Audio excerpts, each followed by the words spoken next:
Tsujikawa background, and F and H are unknown function of R. So yeah, basically after solving the field equation motion, I can determine the function F and H. And on this background, X, kinetic terms of scalar field is given by -1/2 H phi prime squared. Yes, on this background. And then, so if you try to derive the equation motion of the scalar field, on this background, for this theory, this is very simple. So, this is the equation motion of the scalar field. And JR is kind of radial kind of current, which is H phi prime, okay? And then I can write the field equation motion of the scalar field in this way. So, I'm considering just massless scalar field. So in this case, I can integrate very easy. So this is a solution of this equation. So integration constant, so it's actually Q. And by using the integration constant, so I can write JR actually in this manner. Yes. So Q plays some sort of kind of scalar charge actually. Yeah, but it's okay. So I just use a scalar field equation motion only. So I have to consider some gravitational equation motion. So to discuss whether non-vanishing value of Q is allowed or not. So that's what I do now. So before doing that, so I compute some kind of physically kind of invariant kind of scalar kind of quantity. And the current strength field squared I call like J square is defined in this way. This is a scalar quantity. And then so basically on that Tsujikawa background, so this J square is become like JR squared.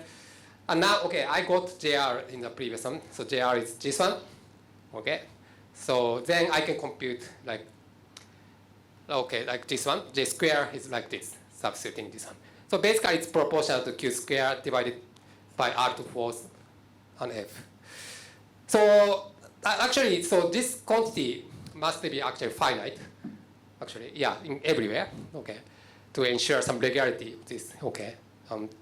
Field strength, and then especially on the horizon. So black hole horizon correspond to F and H is vanishing. So the horizon, both F and H are vanishing. So on the return back. So basically, then to require that J square is actually finite. On the horizon, so F vanishes. So it means that Q also vanishes on the horizon. So to ensure the regularity on the horizon. So then we end up that Q is 0. And then so because when Q is 0, the previous one, so here, so JR radial current, is actually vanishing, and JR is actually H phi prime. So this H phi prime is vanishing. So and then so this H phi prime must vanishes at any R, at any distance. So it means that, H is 0 on the horizon, but in other part, H is not actually vanishing. So to satisfy this equation, so phi prime must vanish. And this means that this is no scalar hair solution. So phi prime vanishes everywhere at any distance R. So this is called no hair kind of solution. Phi is just constant, and phi doesn't really vary at any kind of distance R. And this is called no scalar hair solution.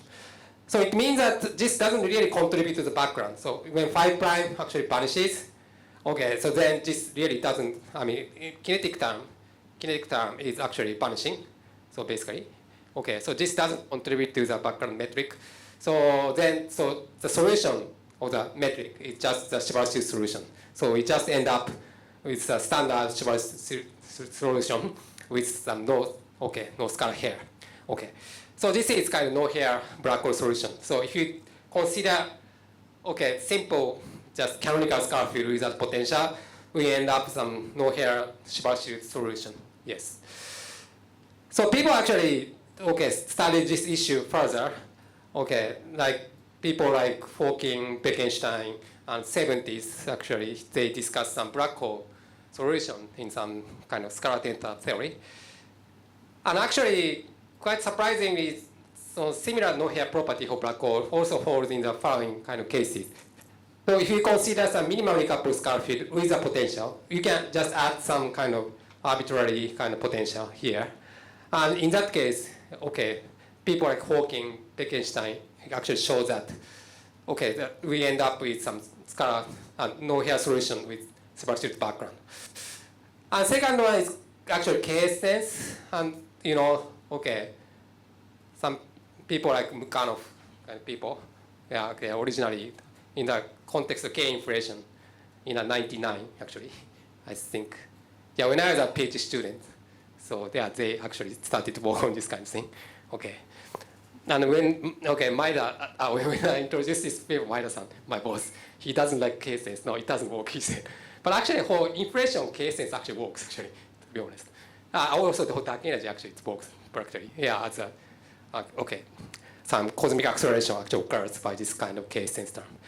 Yeah, but if you apply this kind of theory, case sense theory, to black hole, again, so we end up with no-hair solution.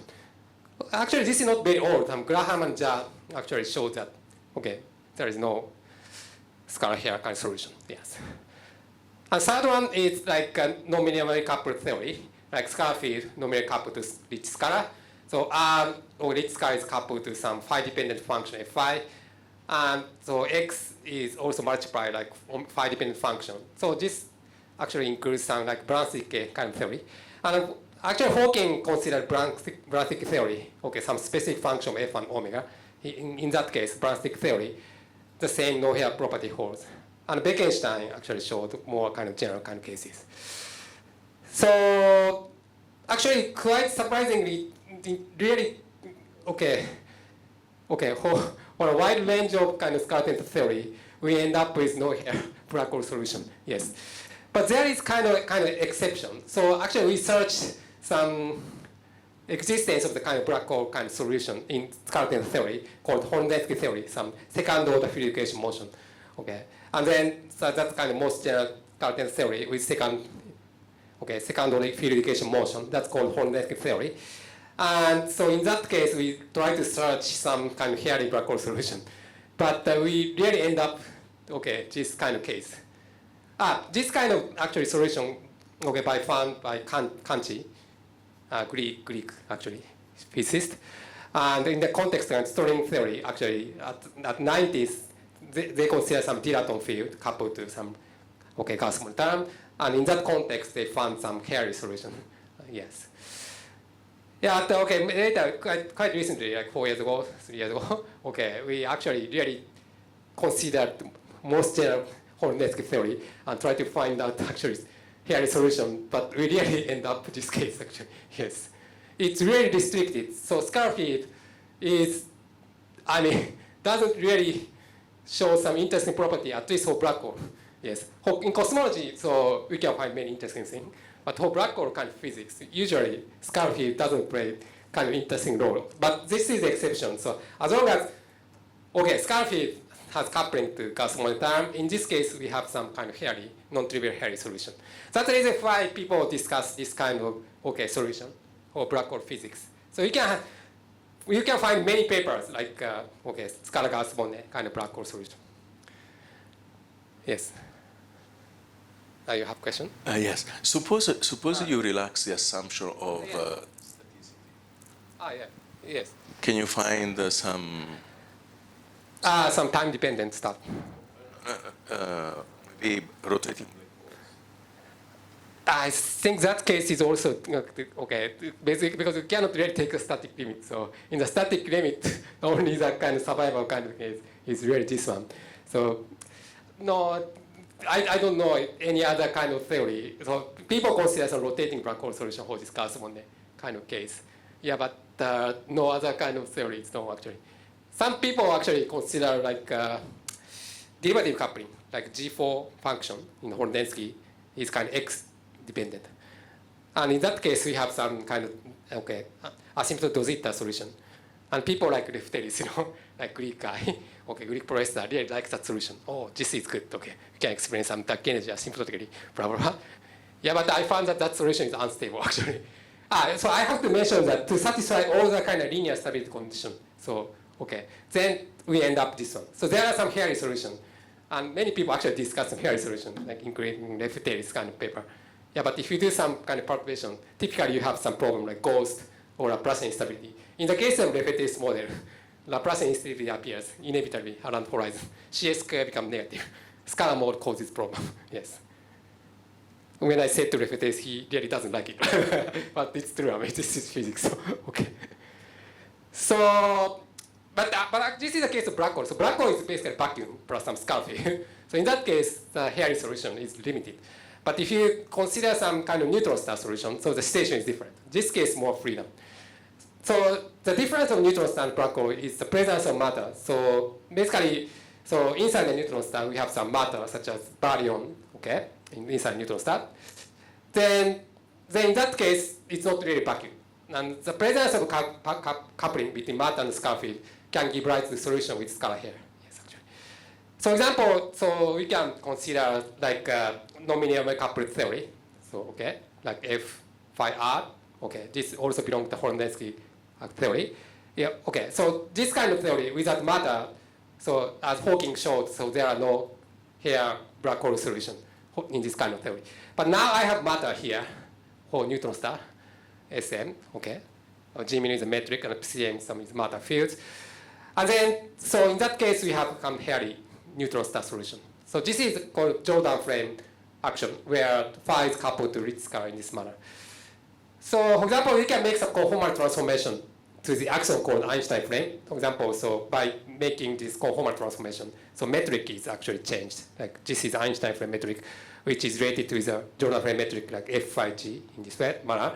And then after this kind of transformation of the metric, then I get this Einstein frame action. This is called Einstein frame. Einstein frame, so we have some rich scalar RE, okay, which doesn't couple to scalar field directly.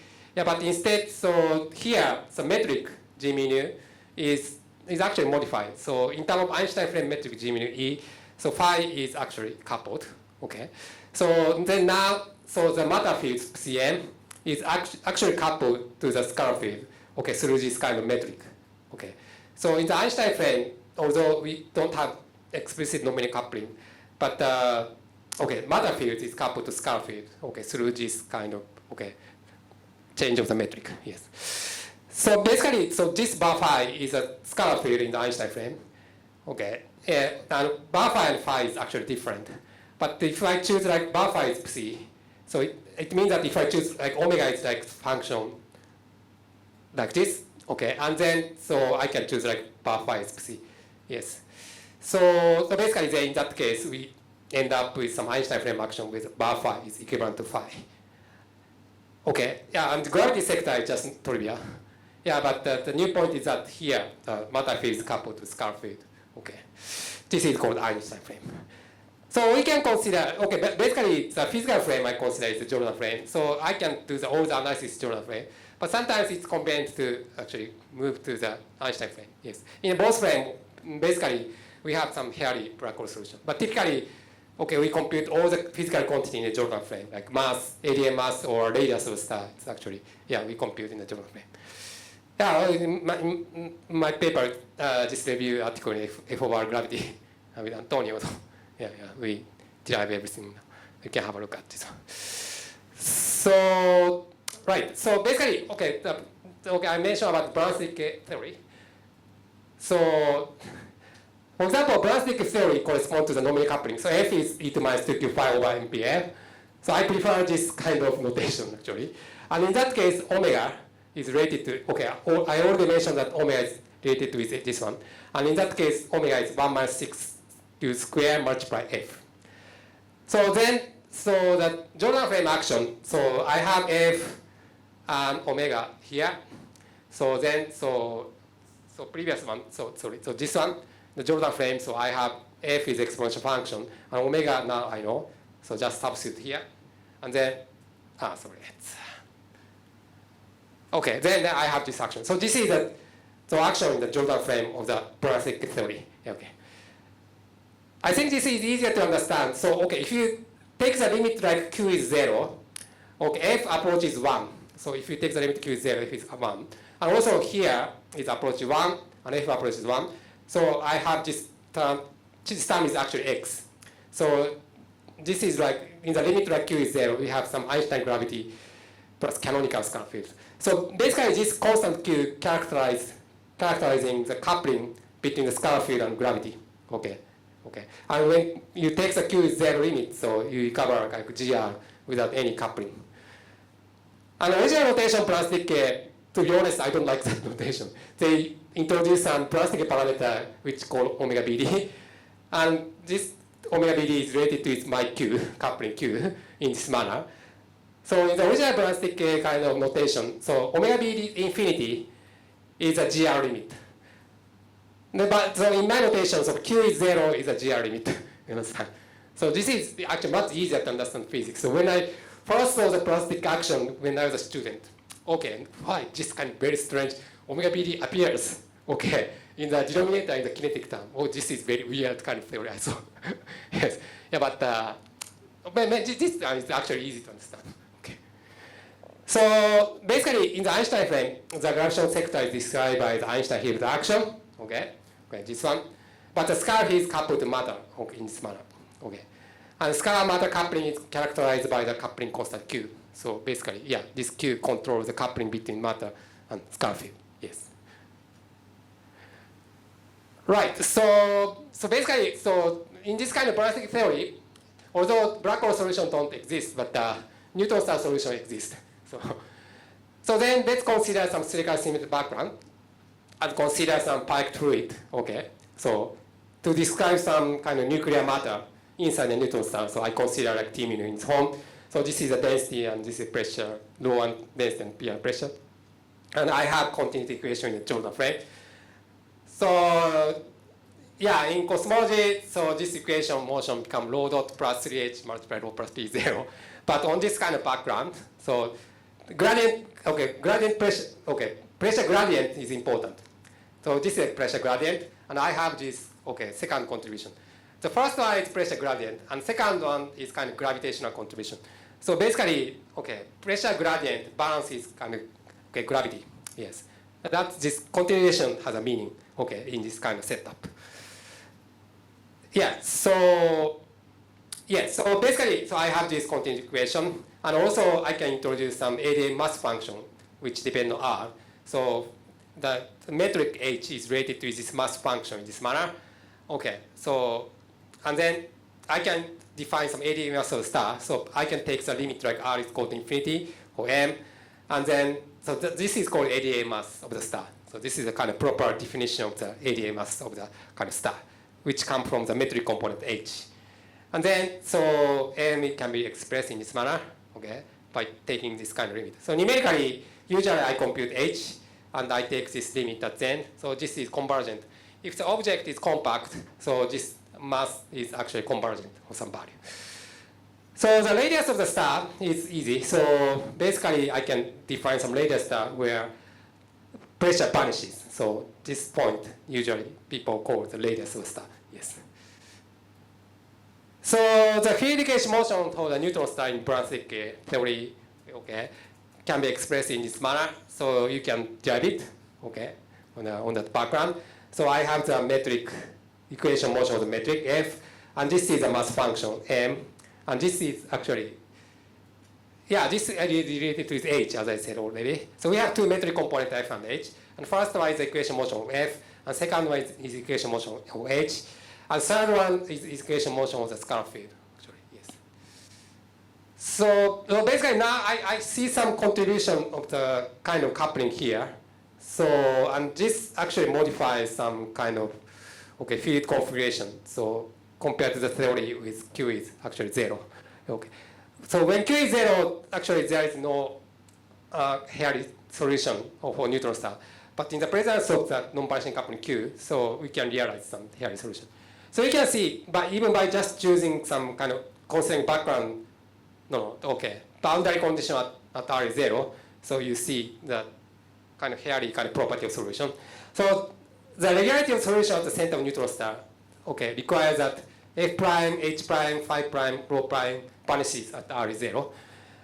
And then, so basically this is a regularity at R is 0. So near R is 0, these four quantities, F, H, phi, and rho, can be expanded in this manner. So this must be Taylor expanded for the regularity of solution. So basically, it must start from n is 2. So if it starts from n is 1, so this doesn't satisfy these conditions. So yeah, it shouldn't contain linear dependence in R. So it must start from R square kind of contribution, so plus some constant. So the coefficient are known by using the field equation motion. Okay. Fine. Okay. And then so near R is 0, so by substituting this expanding solution to the field equation motion, I get some some expanded solution on R is 0. So F and H is actually varies. So already this is different than Minkowski, of course. So basically, this has R dependence here, R square. And phi also varies. So here you see that when Q is 0, this actually vanishes. Okay. And also the same applies to the higher order term. So when Q is 0, this really vanishes. So phi becomes just constant, phi 0. So in that case, we don't have hairy kind of solution. Yeah, but so now, so in the Brownian theory, Q is non-vanishing. So this leads to some variation of the scalar field around the center of the kind of body. So then, so this already says that, we can realize some at least kind of neutral star solution, at least from the expansion of the R is 0. But I have to consider some boundary condition at spatial infinity, and I have to match two solutions on R is 0 and spatial infinity, numerically. So at spatial infinity, we impose those kind of boundary conditions. So that's asymptotic flat boundary condition F and H approaches 1, and phi prime approach is actually 0. Yes. So yeah, this is standard kind of regular boundary condition. And at large distances, so from the field equation motion of phi, so you find this kind of very simple property, at large distances. And phi prime, is integral. You can integrate. And phi prime is phi infinity minus QS over R. And this QS is actually important quantity which can be constrained from the gravitational wave observation. Yes. Yeah, this is called scalar charge. So basically scalar charge is defined some quantity where, if phi prime behave like QS over R square, that QS called scalar charge, that constant, corresponds to the scalar charge of the neutron star. The neutron star can have some additional kind of charge, which come from the coupling between scalar field and matter, So then, so this is different from the standard neutron star. So basically, so neutron star has some additional kind of charge, and this actually shows some signatures in the gravitational wave observation. Yes. So the profile of the neutron star, so numerically from R is 0, I solve the field equation motion numerically, to the sufficiently large R distance, and phi is actually varies here. It seems like constant, but it actually varies, and this is around the center surface of a star, and phi actually decreases quite rapidly, and minus phi prime is actually behave like this, and this QS is actually called scalar charge. And mass function is increases in time, so this is around the center of the star, and this is around the surface of the star, and up to the surface of the star, m increases, and after that, m approach is nearly constant. And then we can find some ADA mass, so by solving sufficiently up to sufficiently large distance, so we can find ADA mass of the star. And also rho actually decreases, and around here is actually radius of the star. Because P actually vanishes, it suddenly drops down. So this is around the radius of the star. Actually, this slowly decreases as a function of R, and suddenly decreases here. So this is actually radius of the star. So basically, I choose some sort of some specific equation state. So actually, there are ambiguity of the neutron star equation state. So so I have to choose some kind of some one equation state, and there is kind of analytic expression of the neutron star equation state. So I mean, some people actually try to reconstruct some relation between P and actually rho, and they have analytic expression. So for example, this SLY neutron star equation state has some relationship between P and rho, and I use that kind of analytic formula, to derive this solution. And rho zero Childer is defined this way. So this is kind of typical kind of energy density. Energy density I should say. Density I say. 10 to 14 gram per centimeter cube is typical kind of density of the kind of neutron star. I normalize in terms of rho zero Childer, and R zero is So it's also typical kind of size of the kind of neutron star. Actually, size is over 10 kilometers, but yeah, I normalize in this actual quantity, which contain those children. So basically, yeah, so Mn is a neutron mass, okay, and N0 is a typical number density of neutron star. So by using those kind of quantity, I define some density and typical kind of radius of some kind of neutron star. So normalization is done by using this quantity. Okay, so the mass and radius of neutron star are modified by the coupling Q. So basically, compared to the case of Q is 0, so they are modified. So the scalar charge Qs can be constrained by gravitational wave observation. Right, so that's what I want to talk actually, finally. But actually, in this kind of ballistic theory, there are some constraints, like solar system constraint. So on the weak gravitational background, like solar system and the sun or Earth, the coupling Q actually induces some fifth sources that can be constrained by solar system test of gravity. So in the Jordan frame, basically, I can write the line element around the weak gravitational compact object. Not compact, I should say. Okay, some like sun or Earth, not necessarily compact.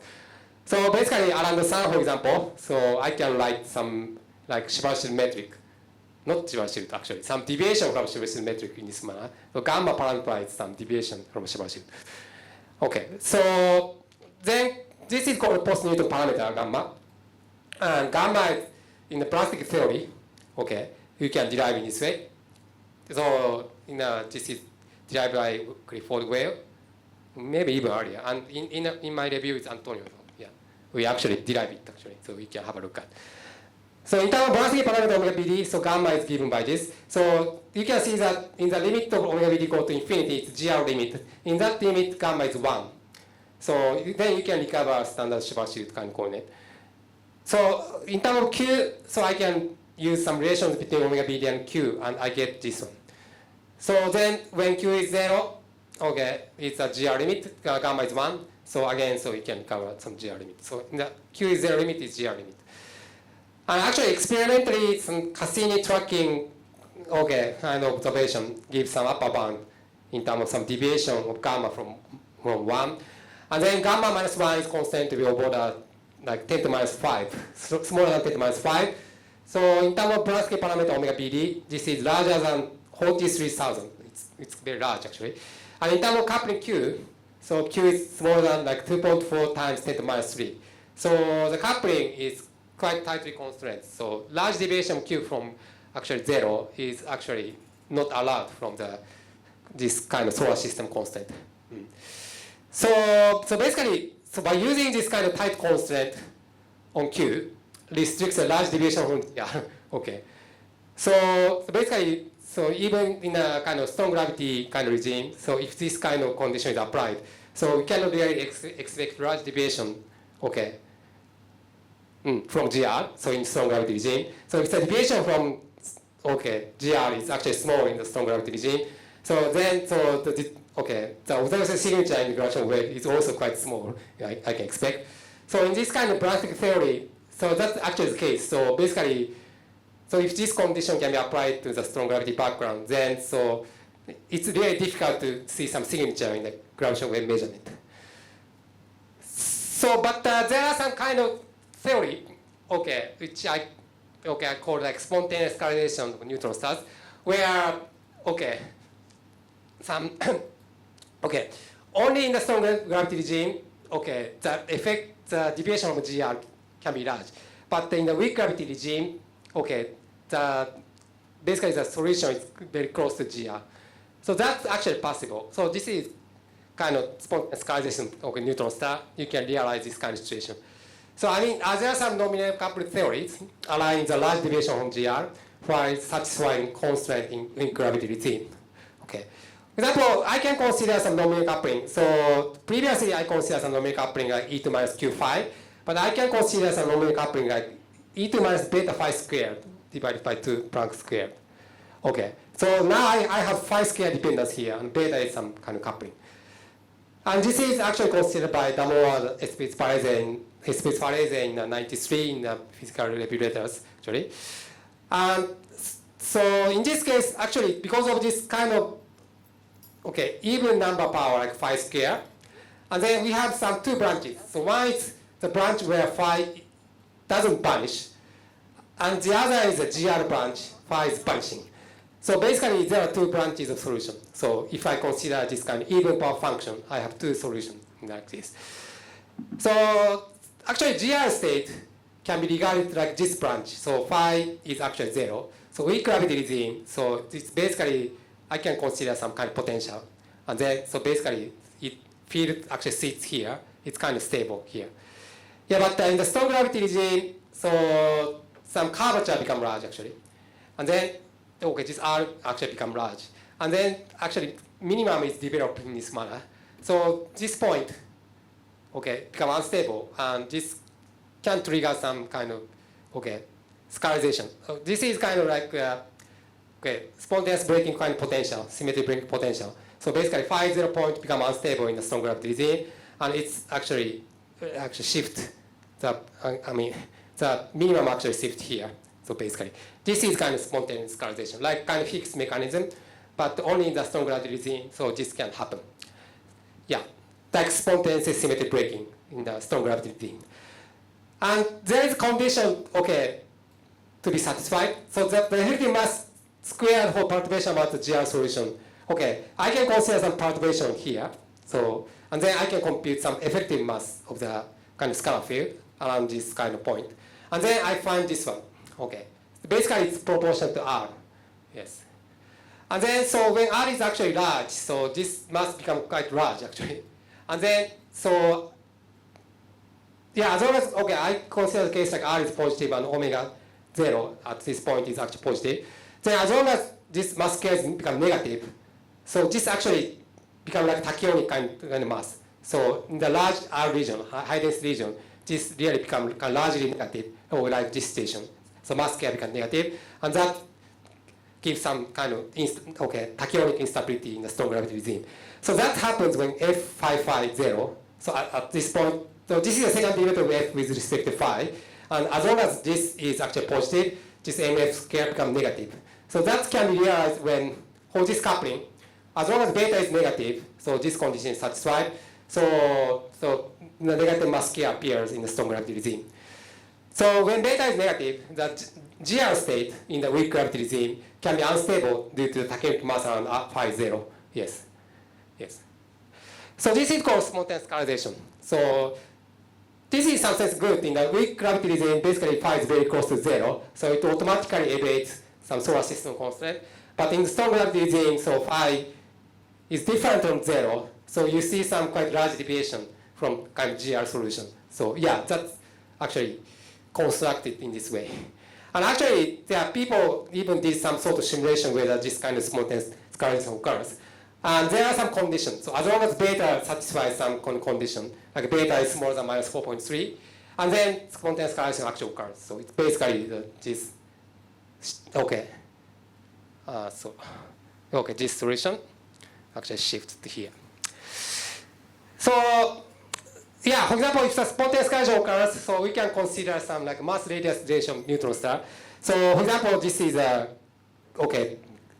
kind of typical kind of, mass radius relation. So in GR, so if I choose some specific equation state, in this case, like SLY equation state, so I get some, mass radius relation of GR like this one. Yeah, but when the spontaneous scalarization occurs,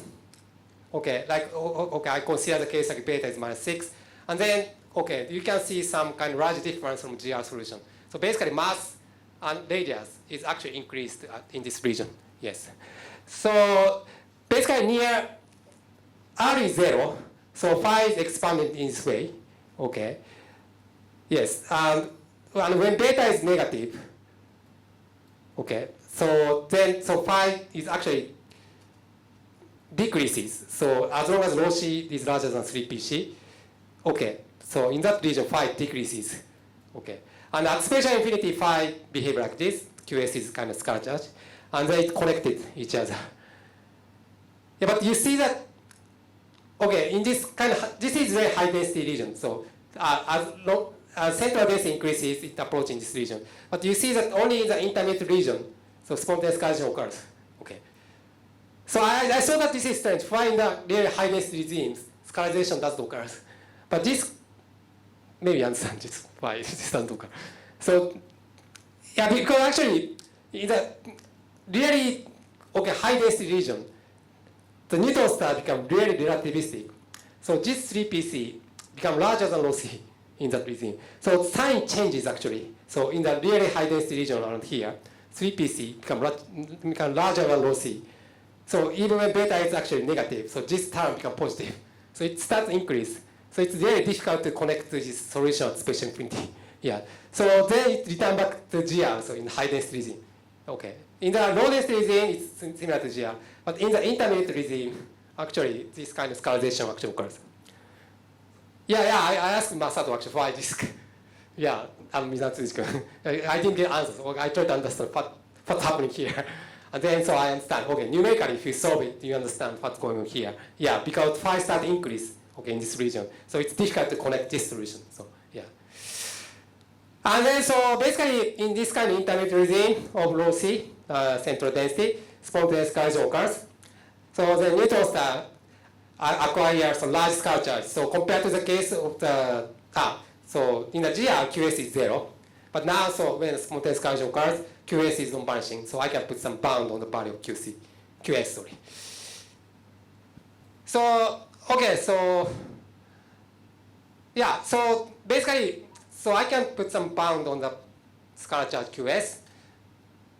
Yes. So, but strictly speaking, we define the scalar charge for canonical scalar field Einstein frame. Okay. People actually define this way, people like Damore actually define this value. Okay, basically, so I find some phi prime like QS over R hat square, and R hat is a distance in the Einstein frame. And then so I get this kind of solution. Okay, when the spontaneous scalarization occurs, so in the Einstein frame, so I can consider Einstein frame for this kind of configuration. And then I have this kind of solution of the scalar field. And then I can define some dimensionless scalar charge. So instead of QS, I define some dimensionless quantity, alpha I hat. Okay. So basically, then this is convenient. Actually, this alpha hat can be constrained from the gravitational wave measurement. Yes. Just for the convenience, so I define some dimensionless quantity. So this quantity enters the gravitational waveform emitted from compact binary composed of neutron stars or kind of black hole. Yes. But in the case of black hole, actually in this kind of Scalar-Tensor theory, so we don't have hairy solution. But only for neutron star, so we have hairy solution. And so, yesterday basically I derived some inspired gravitational waveform in the GR, but now I'm considering some Scalar-Tensor theory. So I have scalar degree freedom besides two tensor polarization. So I have to consider the propagation of the scalar mode. And that calculation was done by Clifford Whale in 1994, actually. Yeah, the first calculation was done. As far as I know, so he's the first to compute some gravitational waveform. Yes. Yeah, so he predicted some theoretical waveform. So before the discovery of gravitational wave, like 20 years ago, before the discovery of gravitational wave. Yeah. Now, so people can use this kind of gravitational waveform, to test this kind of theory with observation. So from the gravitational wave observation, it is possible to put bounds on this difference between the dimensional charges of compact binary. So if the binary, like either neutron star black hole, have some charge, some scalar charge, and then we can put some constant on the difference between the kind of dimensional scalar charge, which I call delta hat. Yes, that's what people did. So I skipped some kind of detail. So you can just extend. So yesterday I derived some gravitational waveform in GR. So now I extend that analysis to that kind of Scalar-Tensor gravity. So I actually wrote a paper with my student Higashino-san. Okay, she already graduated. Okay, he used to be actually Maeda-san's last student. I took her, and we actually computed gravitational waveform. It is quite involved, actually, to be honest. It's even in the case of GR, it's quite involved. But now I have scalar degree freedom, so I have to take care of many kind of issues. But everything can be done analytically anyway. But process is quite lengthy. You can have a look at my paper if you're interested. So basically, for a compact binary system with a scalar charge alpha hat and heavy hat, the leading order gradation waveform. So I consider leading order. So there are some post-Newtonian correction, but I didn't write it. And there are H plus and H cross mode of this kind of gradation waveform. Okay. And the most important term is actually phase term. Okay, this is amplitude actually. Yeah, but the phase term is here. The oscillating part is the most important to put constant on the theory. So now this kind of phase term, C plus and C cross here, contains some kind of difference between the dimensional scalar charge. So the phase is modified by the difference between two scalar charges. And okay, this is GR kind of contribution. So this MC is Chapman mass. Now F is proportional to F2 minus 5 or 3. But now I have some additional dependence. Here, F2 minus 2 or 3.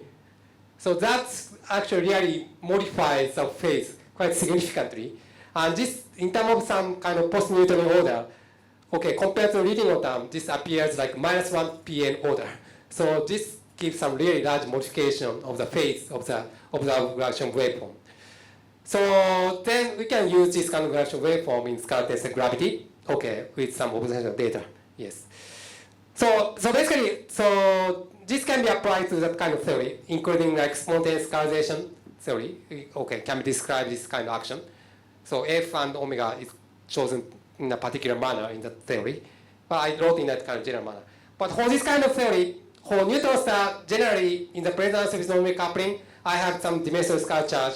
So for neutron star, scalar charge is non-vanishing, but for black hole, as Hawking and Bekenstein showed, so there is no kind of scalar charge. So basically, for black hole, scalar charge is vanishing, like this one.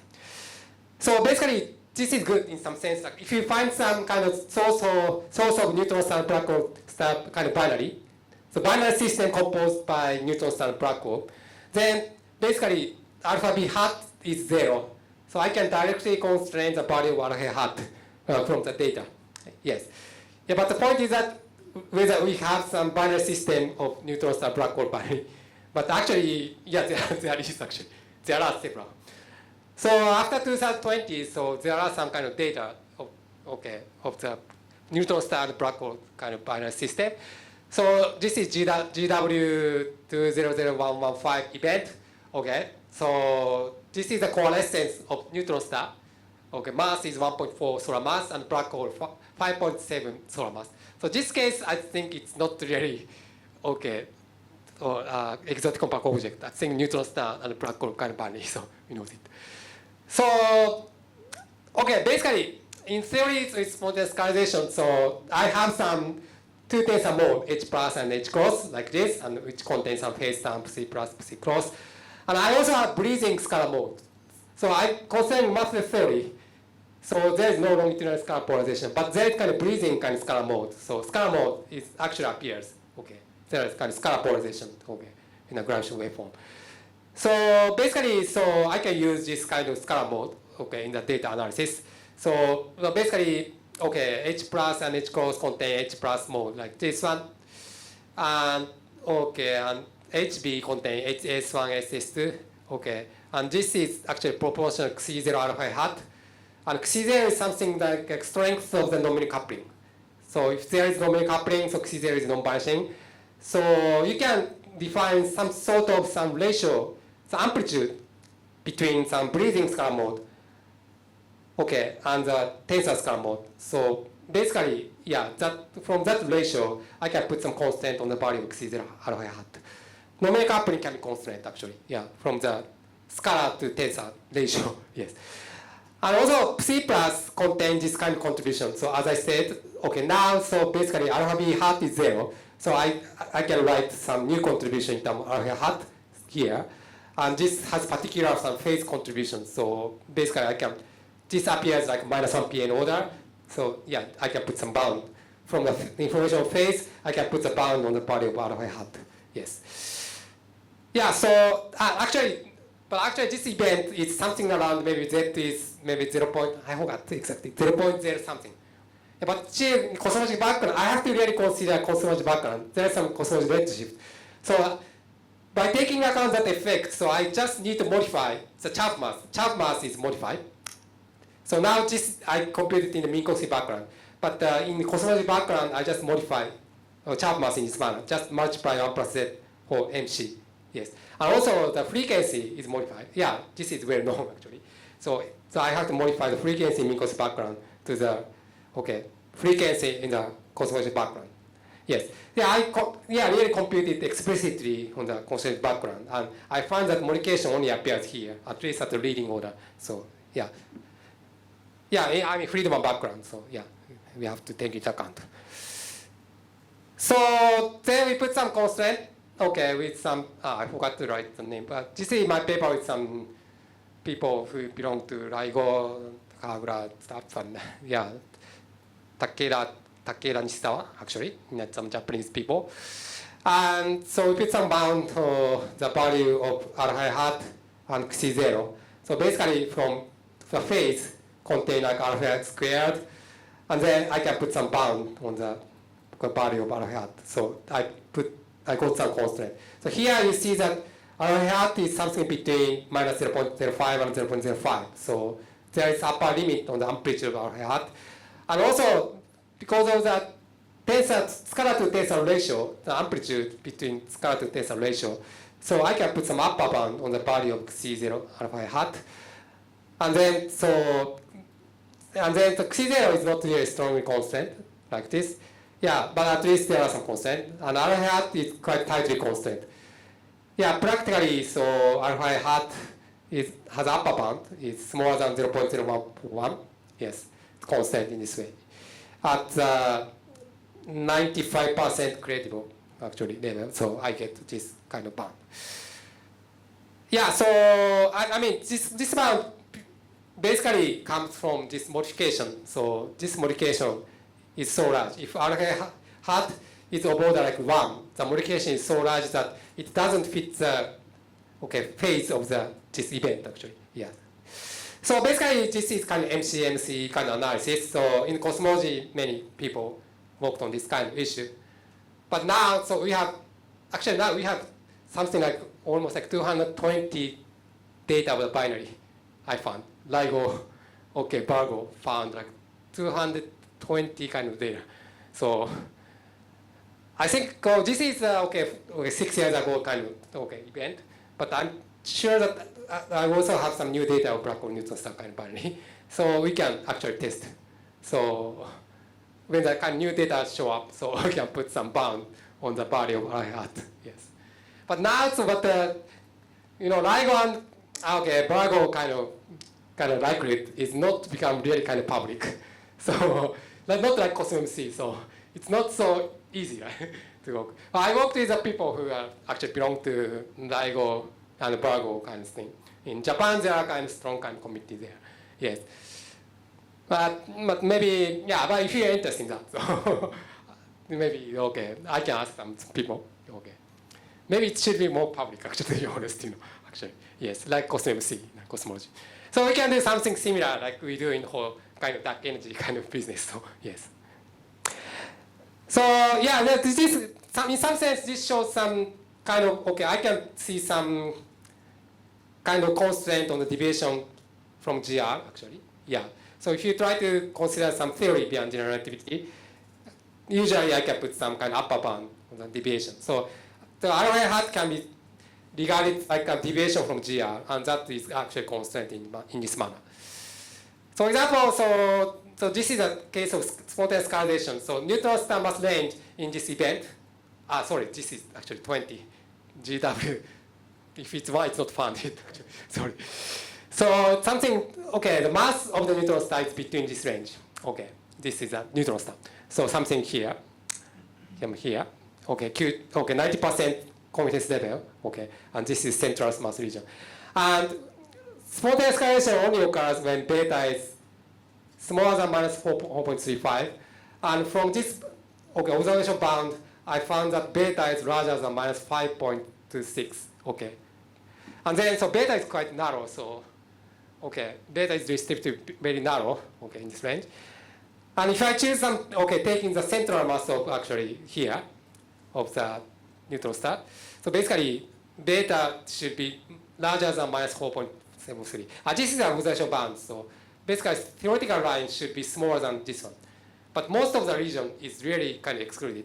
Only when beta is actually larger than minus 4.73, and only in this kind of small region, it's actually allowed. So I don't say that I exclude it completely, but if the future data become more precise, and if I had to become a border, okay, like now it's like a border like 10 to minus 2, but I'm sure in the future it become a border 10 to minus 3. And then in that case, this kind of scenario is completely ruled out. So yeah, that's actually interesting. Now we can really prove some physics, or like even like neutron star and kind of black hole, okay, in this kind of gravitational wave event. Yeah, so this is kind of summary. So we have seen how the observation gravitational wave, like in spiral phase. I didn't use the data of the ring down phase or cardinal mode, but we will also get some data of cardinal mode in the future precise data. So we can put some constraint further. It's really exciting. So basically we can put some constraint on theory beyond GR. So similar constraint can be obtained from the black hole, neutron star binary. So in particular, if the neutron star black hole has a scalar or vector charges, those charges can be constrained from a gravitational waveform. Yeah, so that kind of key role of the kind of charges. So as long as we have kind of scalar or vector charges, I forgot to say, but there are kind of scalar radiation. In addition to gravitational radiation, we have like scalar or vector kind of radiation, and that really affects the phase of the gravitational waveform. So in that way, we can really put some constraint on the amount of scalar or vector charges. That's good, okay? So then we can really prove the existence of the scalar or vector field. Yes, yes, like dark matter or something. So this scalar vector field can be the source of dark matter, and if this kind of field, okay, has some, give rise to some kind of charges for neutron star black hole, then we can put some constraint, yes. And plus, on the observation occasional model black hole, we can put some constraint on the beyond, on theory beyond GR, yes. So on the observation side, we already detected, okay, 219 gravitational wave events have already been detected, and this number is expected to increase actually in the future, okay. It's quite a large number, right? When I noticed it, now it's more than 200, it's quite a lot, okay. So now with new data, so we can test many things. So, okay, let's continue testing physics in the strong gravity regime. Okay, thank you.